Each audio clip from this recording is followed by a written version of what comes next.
तो हमारी आज की प्रॉब्लम है कैश फ्लो स्टेटमेंट के साथ संबंधित। ठीक है। और ये जो प्रॉब्लम है इसमें लगभग हर तरह की एडजस्टमेंट जो है वो शामिल की गई है, ताकि आप कोई भी प्रॉब्लम सॉल्व करो तो किसी प्रकार की आपको कोई कठिनाई ना हो।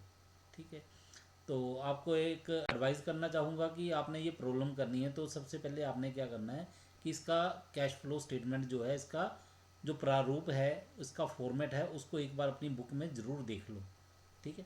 अगर वो फॉर्मेट आपने देखा होगा, उसको पढ़ा होगा, तो आपको न्यूमेरिकल सोल्व करने में किसी प्रकार की कोई प्रॉब्लम नहीं आएगी।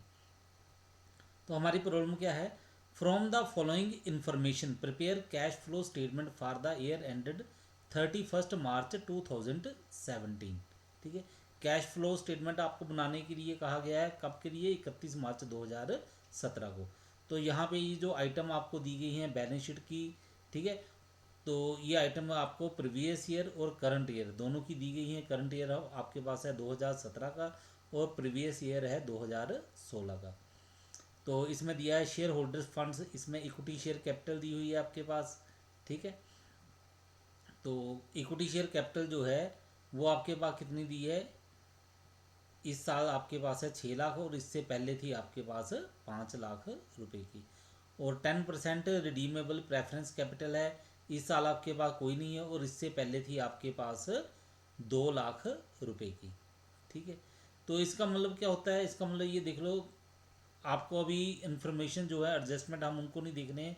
तो अगर उनको ना देखें तो उसके बिना अगर हम समझने की कोशिश करें तो उसका मतलब क्या होगा कि पिछली बार शेयर कैपिटल 5 लाख की थी, इस बार 6 लाख की है। तो इसका मतलब 1 लाख रुपए के और शेयर इशू किए गए हैं। ठीक है। और पिछली बार प्रेफरेंस कैपिटल थी 2 लाख की, इस बार कोई भी नहीं है। तो इसका मतलब है हमने प्रेफरेंस शेयर होल्डर जो हैं उनको उनका पैसा जो है वापस कर दिया है, यानी कि हमने रिडीम कर दी है प्रेफरेंस शेयर कैपिटल। ठीक है। यानी कि प्रेफरेंस शेयर्स को हमने रिडीम कर दिया है। ठीक है। बाकी ये तो हमने ऐसे समझने के लिए बोल रहे हैं, बाकी तो हम एडजस्टमेंट देखेंगे, प्रॉब्लम्स देखेंगे, तब हम इसका अंदाज़ा लगाएंगे, तब इसकी कैलकुलेशन करेंगे कि इसकी कैलकुलेशन जो है वो क्या आ रही है। ठीक है। रिजल्ट क्या आएगा। इसके बाद है हमारे पास reserve and surplus, capital redemption reserve दिया है, कैपिटल रिजर्व है, जनरल रिजर्व है, सरप्लस अकाउंट है। और यहाँ भी एक आपने ये चीज़ याद रखनी है कि सरप्लस अकाउंट है, इसको ज़रूर देखना है, क्योंकि आप जब नेट प्रॉफिट देखोगे वो यहीं से देखोगे कि प्रॉफिट कितना है। पिछले साल था सरप्लस अकाउंट 25,000 का, इस बार है 60,000 का। तो इसका मतलब है इस साल जो प्रॉफिट कमाया है, ठीक है, करंट ईयर का प्रॉफिट है वो कितना है? वो होगा इस बार का 35,000 रुपये। वो कैसे होगा? 60,000 में से 25,000 कम कर दो, माइनस कर दो, तो 35,000 बन जाएगा। यानी कि ये क्या है? इसका मतलब है पहले हमारे पास 25,000 रुपये का सरप्लस था, इस बार 35,000 रुपये का प्रॉफिट हुआ, तो दोनों को शामिल किया तो इस बार सरप्लस अकाउंट में हमारा जो बैलेंस आ गया, क्लोजिंग बैलेंस, वो आ गया 60,000 रुपये का। तो ये याद रखना, इसमें नेट प्रॉफिट कितना हुआ? 35,000 रुपये। ठीक है। इसके बाद है नॉन करंट लाइबिलिटीज़, 9% डिबेंचर्स, पहले कोई नहीं थे, अब 2 लाख रुपए के हैं। तो इसका मतलब है कि डिबेंचर इशू किए गए हैं। ठीक है। बाकी हमने एडजस्टमेंट में देखना है, एडजस्टमेंट उसकी करनी है, एक्चुअल फिगर जो है वो तभी निकलेगी। ये तो हम सिर्फ क्वेश्चन के हिसाब से बोल रहे हैं। ठीक है। उसके बाद है sundry creditors, bills payable, liabilities for expenses, provision for taxation, proposed dividend. और उसके बाद है एसेट साइड, इसमें नॉन करंट एसेट दी हैं, land and building, plant and machinery, investment, current assets, inventory, sundry debtors, bill receivable, cash and bank, voluntary separation payments. और additional information दी है, इनको आपने समझ के चलना है, न्यूमेरिकल आपका इसी के हिसाब से सोल्व होगा। तो पहले एडजस्टमेंट में क्या कहा है? A piece of land has been sold out for ₹1,50,000 और उसकी कॉस्ट थी 1,20,000 रुपये की। तो इसका मतलब है लैंड जो है 1,20,000 रुपये की बेची है, उसको बेचा कितने में है? 1,50,000 रुपये में। तो इसका मतलब इसमें क्या हुआ? 30,000 रुपये का प्रॉफिट हुआ है। ठीक है। और साथ में इन्होंने क्या लिखा है? Capital reserve consisted of profit on cell and profit on revaluation. और ये जो कहते हैं इसमें प्रॉफिट होगा, ठीक है, सेल में और रीवैल्यूएशन में, तो उसको हमने कैपिटल रिजर्व में मान के चलना है। तो यानी कि ये एक तरह से क्या हुआ ये बैलेंस शीट की आइटम बन गई है। ठीक है, तो बैलेंस शीट में कैसे, ये देखो 1,20,000 का ये था कॉस्ट, 1,50,000 में इसको बेचा गया, 30,000 रुपये का क्या हुआ, प्रॉफिट ऑन सेल हुआ। और प्रॉफिट ऑन रीवैल्यूएशन देखना वो कितना हुआ, तो उसके लिए हमें देखना पड़ेगा लैंड एंड बिल्डिंग पहले कितने की थी, पहले थी 2 लाख रुपए की। 2 लाख रुपए में से क्या हुआ, 1,20,000 की बेच दी, तो इसका मतलब है अब कितना होना चाहिए था हमारे पास बैलेंस, अब बैलेंस होना चाहिए था 80,000 रुपये का, लेकिन बैलेंस कितना है, 1,50,000 रुपये का। तो इसका मतलब क्या हुआ, 70,000 रुपया जो है वो प्रॉफिट ऑन रीवैल्यूएशन हुआ है। ठीक है, मूल्य कितना होना चाहिए था हमारे पास, 80,000 होना चाहिए था क्लोजिंग बैलेंस, लेकिन क्लोजिंग बैलेंस है 1,50,000 रुपया। तो इसका मतलब है लैंड एंड बिल्डिंग 70,000 रुपये की बढ़ गई है। ठीक है, पर ये बैलेंस शीट की आइटम है, हम इसको बैलेंस शीट में देखेंगे। उसके बाद दूसरा है हमारे पास adjustment on 1 April 2016 a plant was sold for ₹90,000, original cost 70,000 and written down value ₹50,000। तो इसका मतलब क्या हुआ, ये 50,000 रुपये का था प्लांट, और इस प्लांट को हमने बेचा 90,000 रुपये में। तो इसका मतलब 40,000 रुपये का इसको बेचने से प्रॉफिट हो गया है। ठीक है, and debenture worth ₹1 lakh was issued at par as part consideration for plant और ₹4.5 लाख एक्वायर्ड। तो 4,50,000 रुपये का एक प्लांट प्राप्त किया, और उसका एक पार्ट जो है उसकी पेमेंट जो की गई है, ठीक है, पार्ट में वो की गई है 1 लाख रुपया जो पेमेंट की गई है वो डिबेंचर इशू करके की गई है। ठीक है, तो 4.5, ठीक है, 4.5 लाख रुपए का प्लांट एक्वायर किया है, उसमें 1 लाख रुपए के डिबेंचर इशू किए गए, और बाकी 3,50,000 रुपया है, इसका मतलब वो कैश या फिर बैंक के द्वारा उसकी पेमेंट की गई होगी।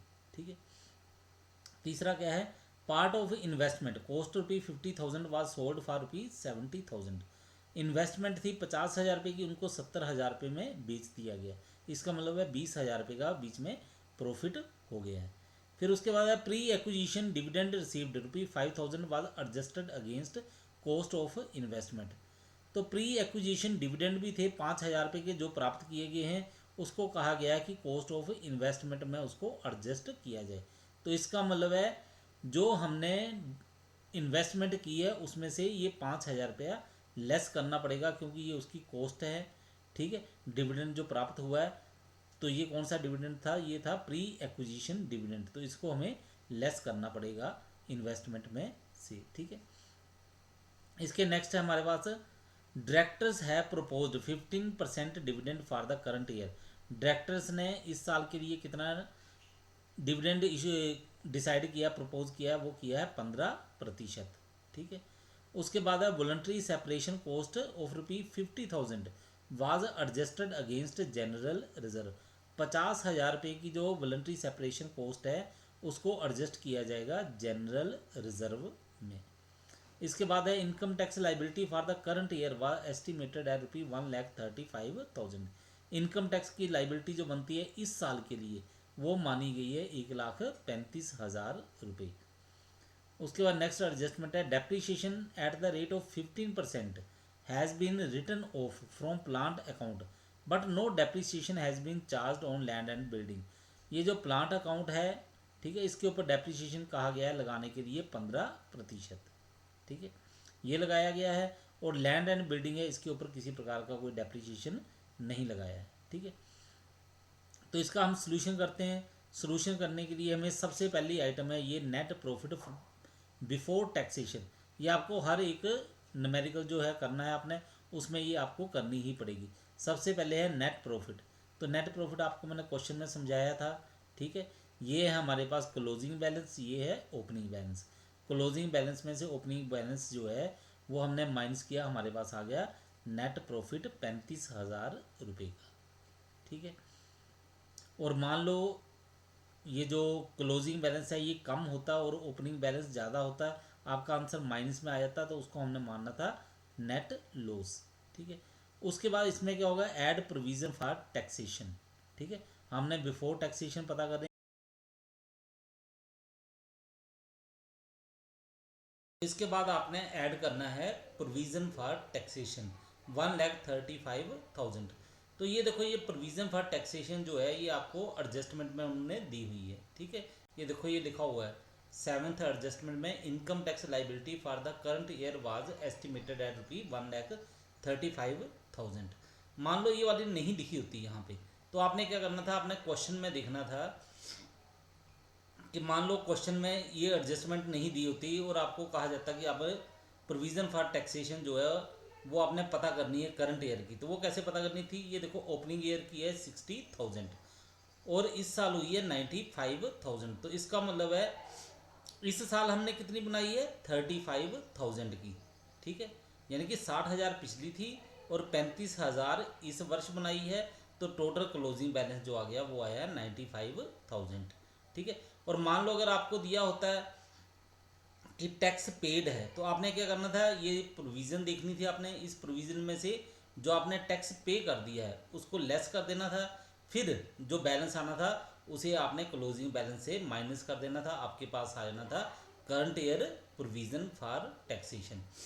अब इस क्वेश्चन में देखो आपको टैक्स पेड नहीं लिखा हुआ है, तो ये आप कैसे पता करोगे, ये ऐसे करोगे, देखो ओपनिंग बैलेंस था आपके पास 60,000 प्रोविज़न फॉर टैक्सेशन के लिए और करंट ईयर प्रोविज़न कितनी दी है 1,35,000, ठीक है, सेवन्थ एडजस्टमेंट में। तो इसका मतलब है टोटल कितनी बन गई प्रोविज़न, ये बन गई 1,95,000 की, लेकिन क्लोजिंग बैलेंस कितना है, वो है सिर्फ 95,000 का। तो इसका मतलब है 1,00,000 रुपया जो है वो क्या हुआ, उसका मतलब है कि 1,00,000 रुपया जो है वो टैक्स पे कर दिया है आपने, ठीक है। चलो इसके नेक्स्ट देखते हैं हम लोग।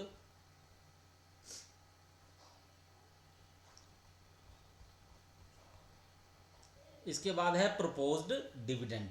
प्रोपोज्ड डिविडेंड देखो ये एडजस्टमेंट में आपको लिखा होगा, ये लिखा है फिफ्थ एडजस्टमेंट, डायरेक्टर्स है proposed 15% dividend for the current year. तो डिविडेंड किसके ऊपर दिया जाता है, ये दिया जाता है शेयर कैपिटल के ऊपर। तो शेयर कैपिटल देखो कितनी है यहाँ पे, तो शेयर कैपिटल है आपके पास 6 लाख की, ठीक है। तो 6 लाख के ऊपर 15% किया तो ये आ गया 90,000। तो 90,000 आ गया आपके पास प्रपोज्ड डिविडेंड।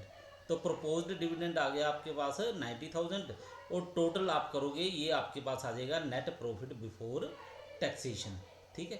तो ये कितना आ गया 2,60,000। इन तीनों का आप जोड़ लगा दो, ये आपके पास आ जाएगा 2,60,000।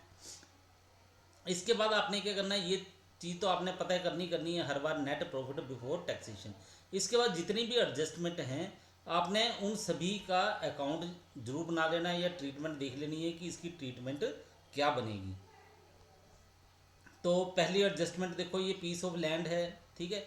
तो 1,20,000 रुपया उसकी कॉस्ट थी, उसको 1,50,000 में बेच दिया, तो ये 30,000 रुपया के आ गया प्रॉफिट, ठीक है, profit on sale of land, ठीक है।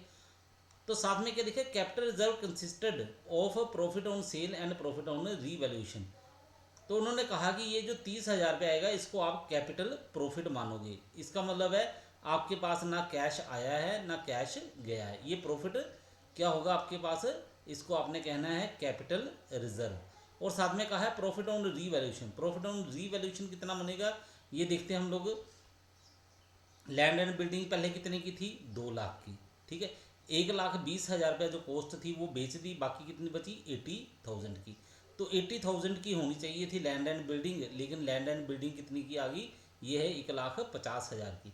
तो इसका मतलब 70,000 का क्या हुआ, इसका मतलब 70,000 की जो लैंड एंड बिल्डिंग है वो इंक्रीज हो गया है उसका मूल्य, ठीक है। यानी कि रीवैल्यूएशन के ऊपर प्रॉफिट हुआ है, उसका मूल्य जो है 70,000 रुपया बढ़ गया है, ठीक है। और ये उन्होंने कहा है इसको आपने कैपिटल रिजर्व लेके चलना है, तो यहाँ पे हमें इसकी ज़्यादा ज़रूरत नहीं पड़ेगी। इसके नेक्स्ट जो एडजस्टमेंट है अब उसको हम देखते हैं। तो नेक्स्ट एडजस्टमेंट क्या दी है, on 1 April 2016 a plant was sold for ₹90,000, original cost ₹70,000 and written down value 50,000।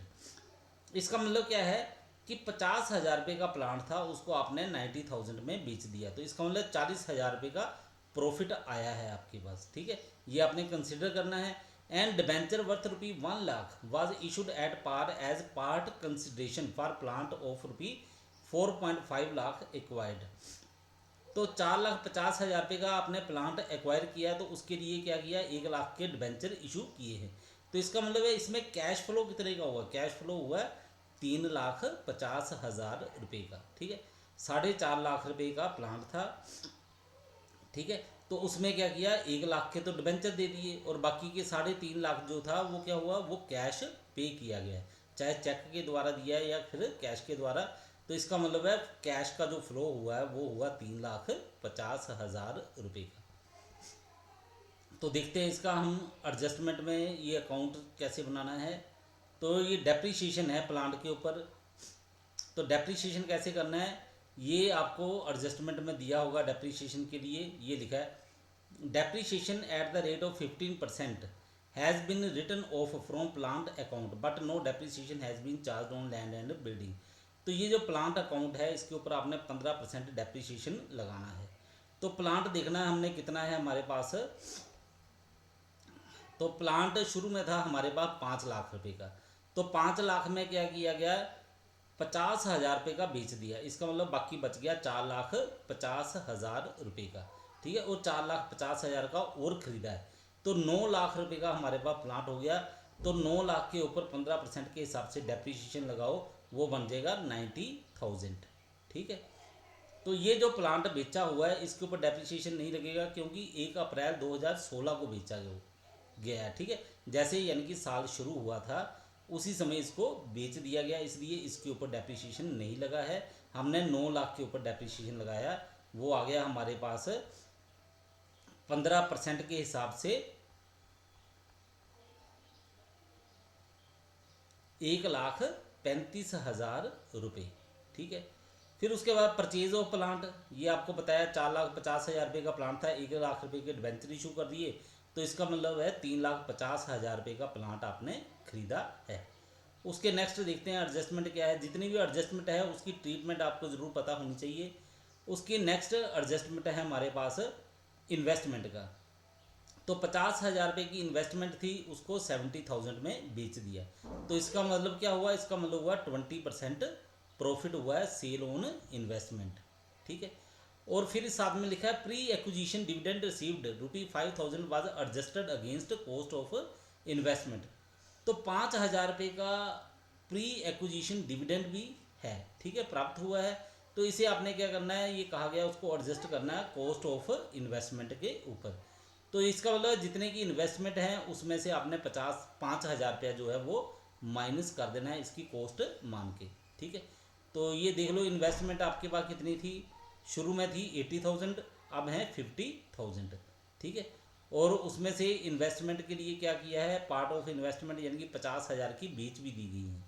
ठीक है, तो इसकी एडजस्टमेंट करते हैं हम लोग। देखो कैसे करनी है इसकी ट्रीटमेंट। ये 80,000 ओपनिंग बैलेंस था, 5,000 रुपया प्री एक्विजिशन डिविडेंड था और 50,000 क्लोजिंग बैलेंस था। तो इसका मतलब है ये आएगा हमारे पास 25,000 रुपये। ठीक है, ये है परचेज ऑफ इन्वेस्टमेंट। ठीक है, अब ये कैसे आई है, ये देखो यहाँ से आपको क्वेश्चन में एक बार फिर देख लेते हैं। ये इन्वेस्टमेंट है हमारे पास 80,000 की। ठीक है, और 5,000 क्या हुआ, प्री एक्विजिशन डिविडेंड किया गया है और 50,000 क्लोजिंग बैलेंस था आपके पास। ठीक है, तो ये आ गया हमारे पास 25,000 रुपये परचेज ऑफ इन्वेस्टमेंट की। ठीक है, इसके नेक्स्ट एडजस्टमेंट देखो हमारे पास क्या है, इन्वेस्टमेंट कर लिया, इन्वेस्टमेंट के बाद ये डिविडेंड की भी कर ली है। फिर उसके बाद voluntary separation cost of ₹50,000 was adjusted against general reserve. ये जनरल रिजर्व में एडजस्ट करनी है। ठीक है, इसकी ट्रीटमेंट अलग आएगी आपके पास। फिर उसके बाद है इनकम टैक्स लाइबिलिटी, इसको भी हमने एडजस्ट कर लिया हुआ है। ठीक है, तो सारे के सारे कर लिए हैं एडजस्ट, आपको बता दिया है कि इसकी ट्रीटमेंट कैसे करनी है। इसके नेक्स्ट देखते हैं पेमेंट ऑफ टैक्स, ये भी आपको मैंने ऊपर बता दिया था। ठीक है, फिर भी देख लो ये कैसे है। 60,000 आपके पास क्या था, ओपनिंग बैलेंस था प्रोविज़न का। 1,35,000 करंट ईयर प्रोविज़न है आपकी। ठीक है, और -95,000 ये क्लोजिंग है, यानी कि provision for tax at and the हुई है। ठीक है, तो बाकी जो बैलेंस बच गया वो 1।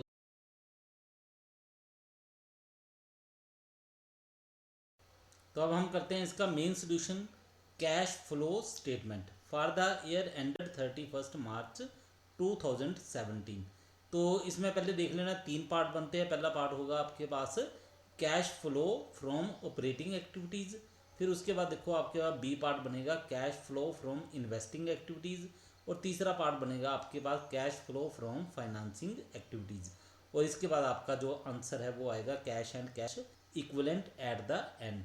ठीक है, तो हम सबसे पहले पहला पार्ट करते हैं cash flow from operating activity. इसमें सबसे पहली आइटम आएगी आपके पास नेट प्रॉफिट बिफोर टैक्सेशन 2,60,000। तो ये आपको वर्किंग नोट में बताई हुई है, वर्किंग नोट बनाया था जो फर्स्ट वर्किंग नोट है उसमें ये किया हुआ है हमने। ठीक है, फिर भी एक बार दिखा देता हूँ। ठीक है, ये देखो यहाँ पे फर्स्ट वर्किंग नोट है हमारे पास, ये नेट प्रॉफिट बिफोर टैक्सेशन 2,60,000। ठीक है, इसके बाद आपने करना है एडजस्टमेंट फॉर। एडजस्टमेंट फॉर किसके लिए करनी है? वो आपने करनी है नॉन कैश आइटम के लिए, या फिर आप ऐसे बोल सकते हो non cash and non operating activities जो हैं उनके लिए आपने एडजस्टमेंट करनी है। उसमें पहली है आपके पास डेप्रीसिएशन। डेप्रीसिएशन आपने ऊपर कैलकुलेट किया था, वो आया था 1,35,000। ठीक है, ये आपको वर्किंग नोट में देता हूँ। फिर ये देखो ये क्या डेप्रीसिएशन ऑन प्लांट 1,35,000। ठीक है, तो आपको ये बताया हुआ जितनी भी एडजस्टमेंट होती है उनकी पहले आपने ट्रीटमेंट कर लेनी है, या उनके वर्किंग नोट बना लेने हैं, या फिर उनके अकाउंट जरूर तैयार कर लेने हैं। ठीक है, उसके बाद है प्रॉफिट ऑन प्लांट। ये भी आपको मैंने बताया था, ये आपके पास आया था 40,000 रुपये। ठीक है, ये फिर भी बता देता हूँ आपको। ठीक है, ये एडजस्टमेंट में ही हमें पता लग जाएगा प्रॉफिट ऑन प्लांट। ये है 50,000 रुपये का प्लांट था, 90,000 में बेच दिया, तो इसका मतलब 40,000 रुपये प्रॉफिट आया है। ठीक है,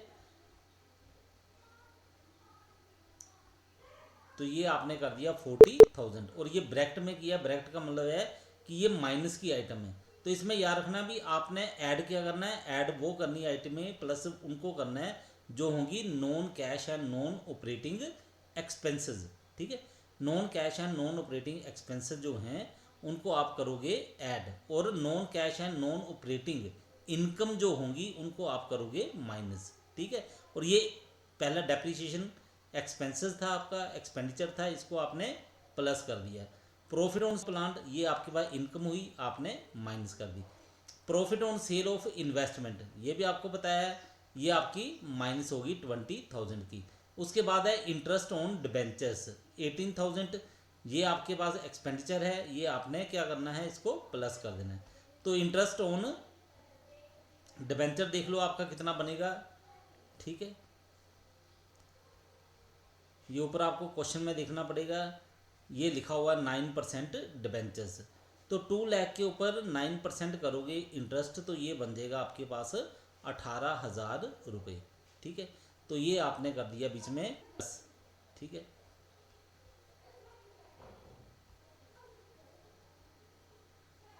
ठीक है, तो 18,000 आपने प्लस कर दिया। अब ये जो आंसर आया है इन सभी को प्लस और माइनस करके, ठीक है, इसमें ये आइटम प्लस करनी है, ये माइनस करनी है, और ये प्लस, तो आपका आंसर बनेगा 3,53,000।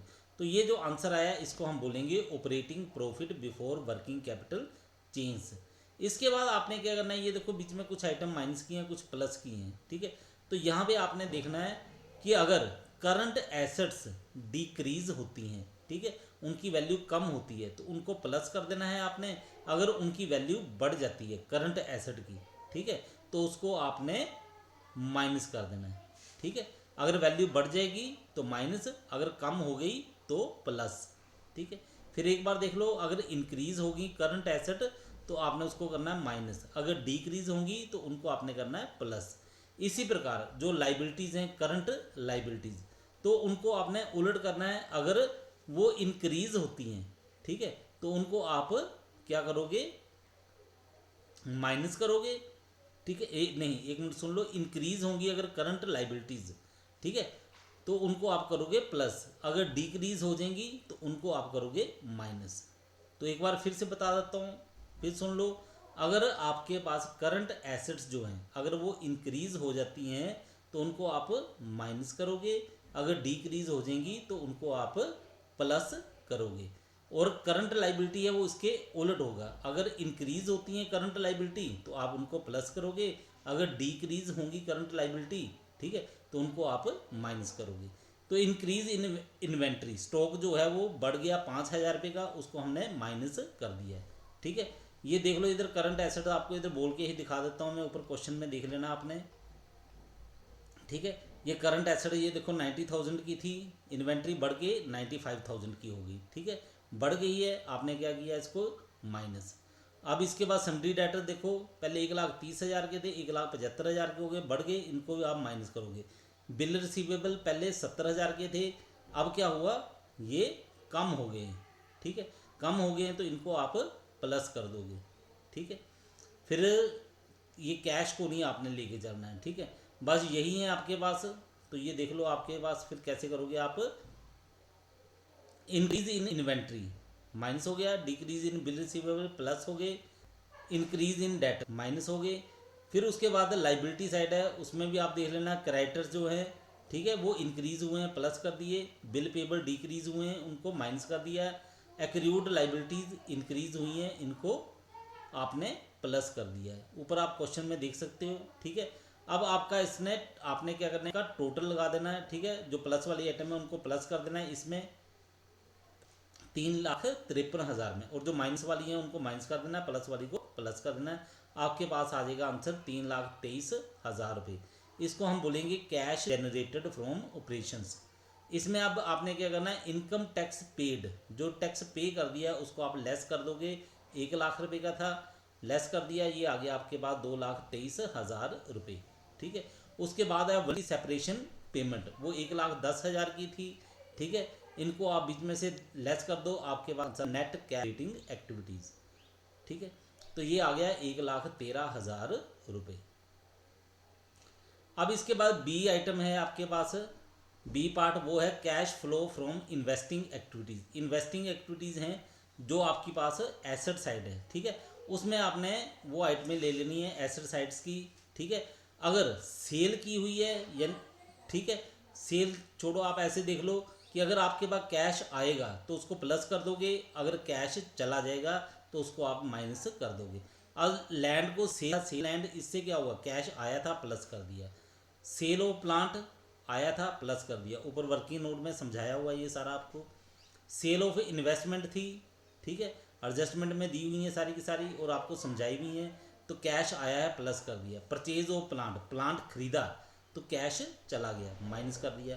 पर इन्वेस्टमेंट खरीदी, ठीक है, कैश चला गया माइनस हो गया। Pre acquisition and received, cash आ गया प्लस कर दिया, और बी पार्ट आपके पास आ गया 60,000 माइनस में, ठीक है। इन सभी को आप प्लस माइनस करोगे, जोड़ लगाओगे तो ये माइनस में आ जाएगा 60,000। इसके बाद आएगा हमारे पास cash flow from financing activities. ये वाला पार्ट आपने करना है लाइबिलिटीज़ साइड से। इसमें भी आपने देखना, अगर कैश आएगा तो प्लस और कैश चला जाएगा तो माइनस। तो पहले है issue of equity share. Equity share issue करोगे तो कैश आएगा, ये आ गया आपके पास 1,00,000 रुपये। फिर है इशू ऑफ 1,00,000 रुपये, ठीक है, तो कैश आ गया तो 1,00,000 रुपया यहाँ पे लिख दिया हमने, ठीक है। Redemption of preference shares, preference shares को आपने रिडीम किया है, तो रिडीम करने से क्या होगा, कैश गोज आउट हो जाएगा, कैश चला जाएगा, माइनस कर दिया। डिविडेंड पे कैश चला गया, ठीक है, माइनस कर दिया। इंटरेस्ट पेड ऑन डिबेंचर्स 18,000, ठीक है, इसको आपने माइनस कर दिया, ठीक है। देंगे नेट कैश यूज एक्टिविटीज, क्योंकि माइनस में आया है, अगर माइनस में नहीं होता तो आपने ये लाइन नहीं लिखनी थी, फिर इसका आंसर यही होना था, cash flow from financing activity, ठीक है। तो ये आपको प्लस माइनस कर लो, जितनी भी ऊपर की आइटम है आपके पास आ जाएगा आंसर माइनस में 25,000, ठीक है। इसमें जितने भी ऊपर पार्ट दिए हुए हैं इनको आपने प्लस या माइनस कर लेना है। तो ए पार्ट का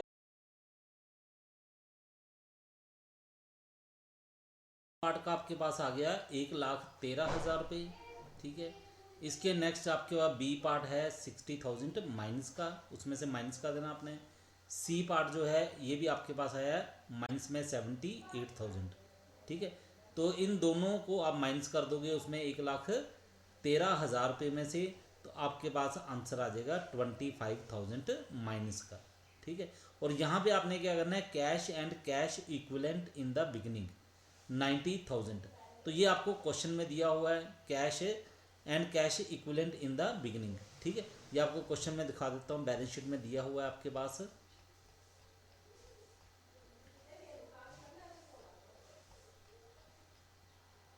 ठीक है, ये आपकी बैलेंस शीट है। तो ये देखो आपके पास दिया हुआ है कैश एंड बैंक। ये बिगनिंग का है 90,000 और एट एंड है 65,000। तो ये दोनों आपने याद रखने हैं, बिगनिंग का 90,000, एट एंड 65,000। ठीक है,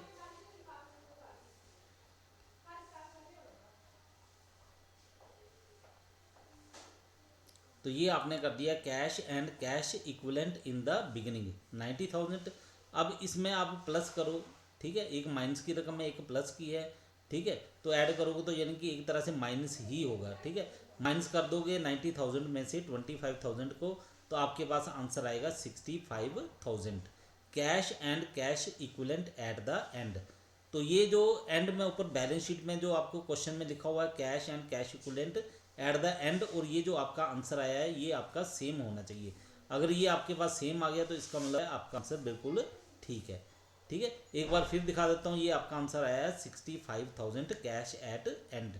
ठीक है, और ऊपर आप क्वेश्चन में देखो, क्वेश्चन में भी 65,000 जो है एट एंड दिया हुआ है आपके पास। तो ये देख लो, ये आपके पास आ गया कैश एंड बैंक, ये आ गया एट एंड 65,000। तो यही आपके पास आंसर होना चाहिए, और ये आपके पास आंसर होगा तो इसका मतलब आपका क्वेश्चन जो है वो ठीक है।